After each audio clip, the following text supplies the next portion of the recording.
So this presentation is based on a publication that I did with some colleagues, Dorothy Wallace, Melody Hesledge, and Kate Chafin. And it came about because I graduated with my master's degree in 2003 and returned to college to get my PhD in 2019. So in those years, in those 16 years gaps, I came back expecting our higher education systems to be a little bit further along with accessibility and inclusivity. And so I have had hearing loss my whole life. And in the time between my master's and my PhD, I lost all of my hearing. So am now completely deaf. And so when I returned to get my PhD, the very first thing I did was work with students with disability services. I knew from my previous experience that that was a resource. However, and they're wonderful. Our students with disability services here on campus are phenomenal. But I was a little disappointed at how often I would have to ask for an accommodation versus having it naturally built into our systems. And so in talking with some of my mentors about that, they pretty much said, publish it. If you want to do something about it, publish it. So we did. We published it. And so this presentation is based on part of that presentation, and the citation is right there for you. So for what we're going to cover today is universal design for learning and closed captions, different platforms that we can use as instructors, additional applications for our captions, and then of course limitations. So I wanted to share this quote because I love it and I identify it very much, identify with it. That from Elaine Ostroff, that design has the power to make us feel competent or incompetent. It has the power to include or exclude us. And as a clinical social worker, very much I felt that in my professional spaces. When I started attending academic conferences, COVID hit and everybody put a mask on and nobody would caption their presentations. So not only am I coming to a situation that already has inequity for me as a person with hearing loss, but now people have extra barriers. They're now wearing a mask. So I cannot see their faces, and they're presenting probably really incredible information that they've worked really hard to gather. But in the dissemination of that, I could not access it.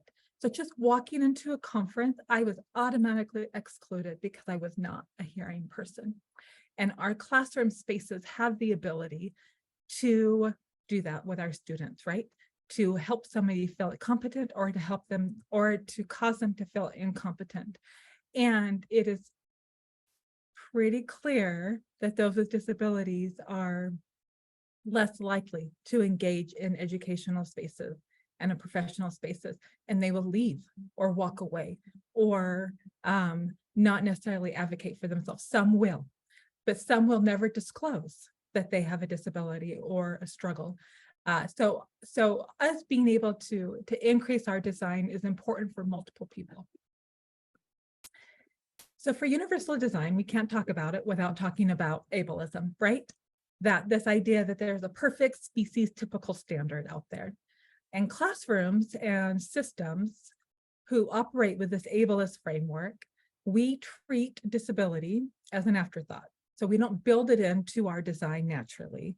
We legally have to provide accommodation, and we're willing to provide accommodation, but we tack it on as this afterthought instead of building it into our curriculum initially. So, and what that does is it impacts our students, right? Especially those who are not receiving accommodations again. And there are actually multiple people, not just students with disability, there are multiple people who actually benefit when you intentionally design a course to be inclusive. So I want to introduce to you Ronald Mace. He contracted polio in his childhood and became a wheelchair user, very young age. In the 1960s, he attended North Carolina University and he studied architecture, but his college classes were upstairs. Now, many people with disability, if they could not access the upstairs, wouldn't attend college or would change their major to a major that was on the main level. But Ronald did not. He had his classmates and friends carry him up and down the stairs to be able to attend his classes, put him in his chairs, pick him up. On top of that, the restrooms were not accessible to a wheelchair. He had to have people take him into the restroom and help remove him. Multiple ways he had to rely on other people in order to receive his education, but he did it, he completed it. And with his work as an architect, started designing buildings with this concept of universal design, and he coined this term. So it's a building design that intentionally plans for people of all abilities and ages. And Ronald Mace argued that it doesn't have to be expensive or unattractive. You can do simple, attractive fixes to help spaces be inclusive for all abilities and all ages. And those design was for universal design was intentionally for our built environment, with our human-made spaces, right? The spaces in which people interact with on a daily basis. And we know that universal design acknowledges that this traditional built environment has multiple barriers. There are multiple barriers for people of different abilities. And we want to decrease those barriers in our design. So having this design principle in architecture allows our buildings to be different.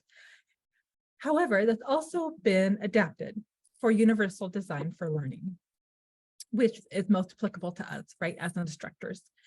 Here's a quick example of a way that we can change a design to make it not be very costly, but to increase who can use it. We think of a chalkboard, and traditionally chalkboards are for people who are of average height, who have full use of their legs, right? So I'm 5'6", I can use a chalkboard without a problem.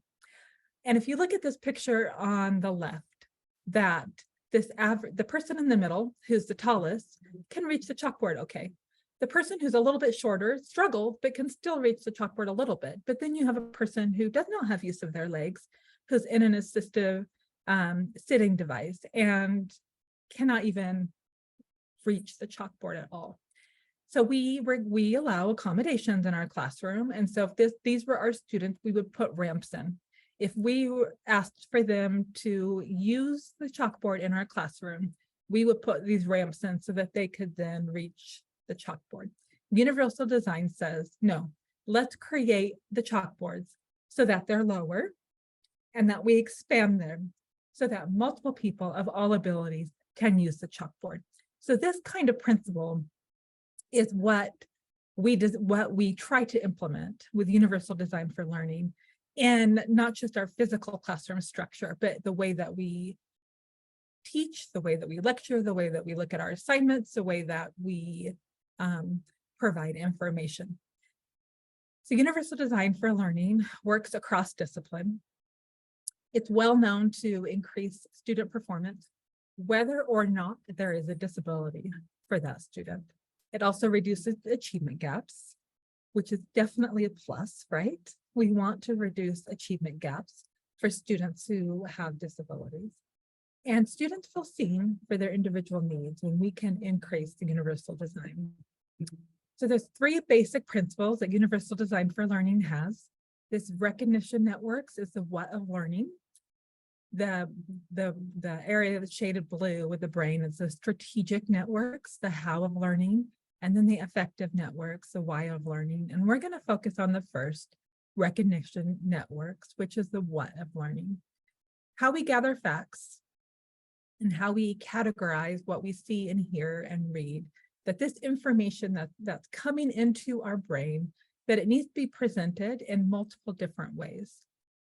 One way that we can increase accessibility in our classroom And by following this design principle to provide multiple means of representation is to add captions.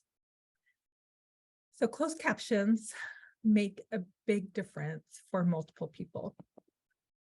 Those captions is the text boxes, right, that you see on your screen when you enable it, that gives a text visual version of what somebody is saying in an auditory means. It was developed for those who have hearing loss, and those who have hearing loss very much rely on closed captioning for social media, for entertainment, and classroom learning. Hearing loss is one of the most prevalent causes of disability worldwide, with an estimated annual cost of over $750 billion. Approximately 23% of Americans live with some degree of hearing loss. That's a really high percentage of people who have some degree of hearing loss. And hearing loss is on a spectrum from mild to profound. And each level of that spectrum is going to have a different need. So you can't say two people with hearing loss have the same needs. They don't, because the spectrum is different on how much they have a hearing loss, how much they're able to navigate the hearing world. There's a lot of factors that go into it. But we do know that even with a very mild hearing loss, it can interrupt speech so that people struggle with speech, especially as you introduce background noise. Then people's ability to hear can decrease. So those with hearing loss are very much reliant on all the visual cues that they can take in to be able to navigate their spaces, so that when their hearing declines or background noise is introduced, or they're farther away from the speaker, or they're not able to hear anything at all, or they don't have an interpreter present, they're going to rely on all of the visual cues that they can to be able to try to take in the information, the critical, important information that they need to take in. With hearing loss, there's stigma still associated with it. So there are many people who have been diagnosed with hearing loss who don't disclose it, who don't tell people that they have hearing loss. There are also multiple people who suspect that they have hearing loss, but they don't want to go find out if they do or not. And then there's people who are going along that don't even know that they have hearing loss. And I work very closely with audiologists. My research is very closely aligned with audiology. And they were just telling me how much their caseload has increased since COVID, because people did not recognize until masking took place that they were not hearing perfectly. And so it increased the number of people who sought audiological services. So multiple people that you're going to come across on a regular basis have hearing loss. I'm not going to be the first person you come across today that has hearing loss. There are multiple people that have hearing loss, but you're not always going to know it. People with hearing loss are excellent fakers. We can pretend through a whole entire conversation and an entire lecture that we're following along when we don't know what's happening. But captioning doesn't just help those who have hearing loss. Here are some of the other individuals who benefit from the use of captions: children who are learning to read, individuals with learning disabilities, those who struggle with focus, like with ADHD, for example, also can benefit. It's well known that those who are learning English as a second language, or whose English is not a first language for them, also benefit.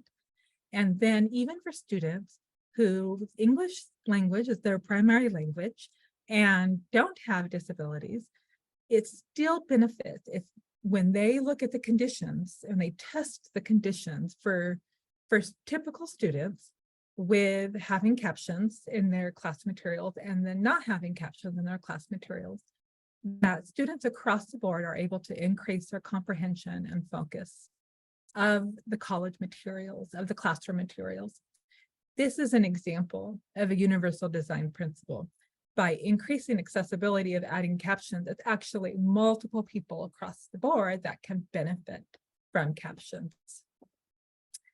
So here's how to add it. I am teaching people pretty much every single day how to add captions to their platforms because I go about sharing this message constantly. So here are the examples of how you can add captioning. And of course, can share this presentation with anybody who needs it because I'll be going through it fairly quickly. For live presentations that you're giving, as you've noticed, my PowerPoint is captioned, and this captioning I leave on in all that I do. So when I teach my class, right now I have an in-person class, and we have it's 27 students, not a ton of students. The classroom is structured a little odd, so it's long, and there are two screens. One large screen is behind me on the right, one large screen is behind me on the left. I caption everything, no matter what I do, no matter who asked for it.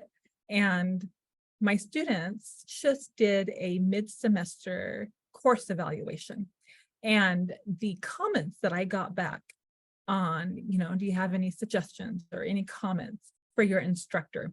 There were 8 out of the 15 people who had submitted that evaluation. 8 of them said, I love the captions. The captions are so helpful. I'm so grateful for the captions. I wish all my classes had captions.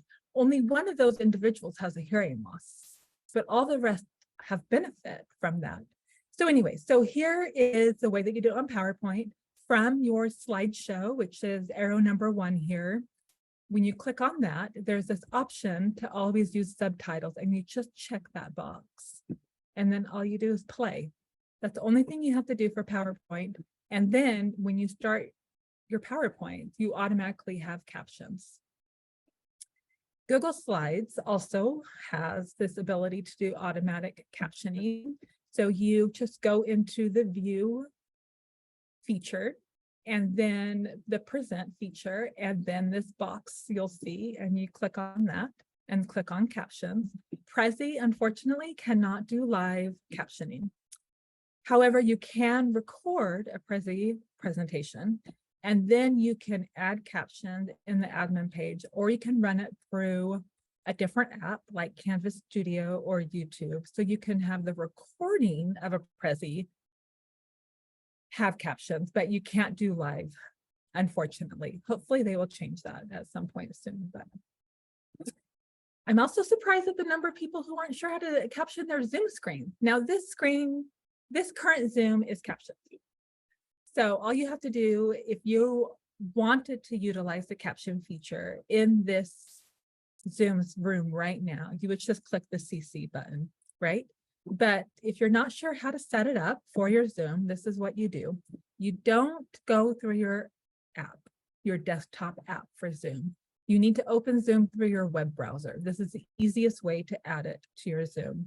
So when you go into Google and then type in UTK Zoom, and when it comes up and you enter in your password and all of that, and you open up your Zoom, you go to the left-hand side and the settings, and then you have to scroll almost all through the settings. A lot of settings comes up. Scroll all the way to almost to the bottom until you see the caption feature, and then you just toggle them on. And this will allow the people who come into your Zoom rooms to be able to turn their captions on and off depending on their need. Very important feature to utilize. And the benefit of this is that they can, if they don't want the captions to be on, they don't have to have them. But for those who do, they can use it, and it doesn't cause any harm, of course, for those who don't want them. What about for previously recorded video, though? So Canvas Studio is what I use the most often. So when you open up Canvas, and you, on the left-hand side is all these features for you, your account, dashboard, all of this. Canvas Studio works really, really well.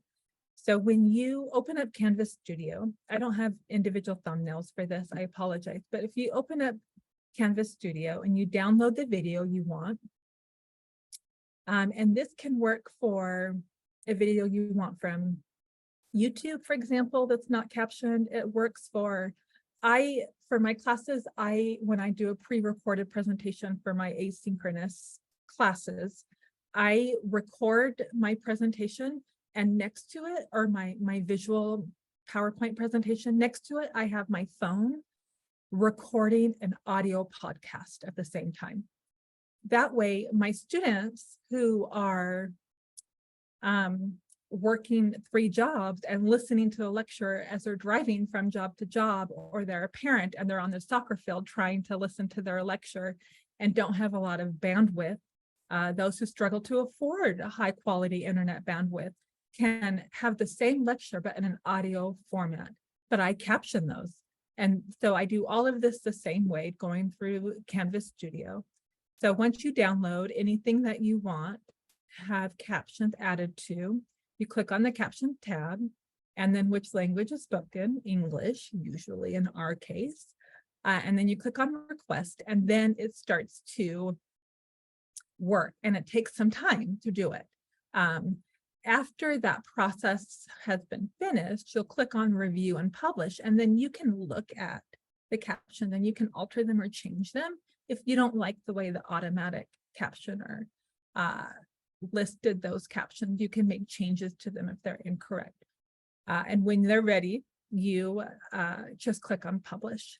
And from now on, any place you put that video in any of your classes, anywhere you insert it in your modules or anywhere else in Canvas, the students will have an option to turn the captioning on and off. Another way you can add captions to a recorded video that does not have captions on it is you can go to YouTube. This of course shows you just how if something in YouTube does have captions, you'll see this little white CC button. It's white. If it doesn't have captions, it's grayed out. So if you're using a video or having your students access a video that's on YouTube, trying to figure out if it has captions or not is really easy. If it's whited out, it has captions, they have access to it. But if not, or if you want to add captions to one of your own recordings, you can do it through YouTube, and there's several options to do that. You do have to sign in to a YouTube account. And then from the left menu, you sign into YouTube Studio. From the left menu, select subtitles, add the video that you'd like to edit, add the language. Under subtitles, click add. So multiple ways that you can add these captions to it. So here's just a couple of additional applications. There's multiple ways to be able to use captions, and captions are free. We can use all of these systems for free. And it has so much benefit. However, we don't have to use them just for lectures. We can also use them for our conferences. So when you go and present at your scholarly conferences or your community presentations, or you are sharing this great research you do or this great teaching method that you're able to accomplish in the classroom, regardless of where you are, having that caption button turned on will not just benefit your students, it will benefit the other researchers who are listening to your research, or your community members who are wanting to understand the intervention you're doing. You can use it in your meetings, in your faculty meetings, in your coalition meetings, all the different things that we do on a daily basis. You can also have the benefit of captions for those. If for some reason the captions aren't working, or the instructor just won't turn the captions on, or the presenter just won't, which I have come across situations and just people won't do it. There are backup methods, and I share this so that you can share this with your students. You can download an app. Our phones have multiple apps that will do individual captioning, individual transcribing. The one that I use the most is called Otter AI, which is this one right here. And I use it probably on a daily basis. So I will use it in my doctor's office because the people are still masked, but even if they're not, I'm spending so much effort hearing and listening. I know I'm not comprehending everything that's being said. And I want to be able to go back and look and read what was said. And Otter AI keeps it transcribed so that you can go back and look at your notes after. I use it at my children's performances when I'm going to their band concerts, and at the beginning when they're speaking about the music and it's a big auditorium and I have no idea what they're saying, I use it so that I can understand what they're saying about the music that's going to be performed. There's just a lot of different ways that we can use captioning and help increase inclusivity. But also, I would like to share the message that even if you're hearing and you don't need any of this, you downloading these apps on your phone, and if the person you're talking to is struggling to hear you, why not open up your app and say, I really want you to hear what I'm saying.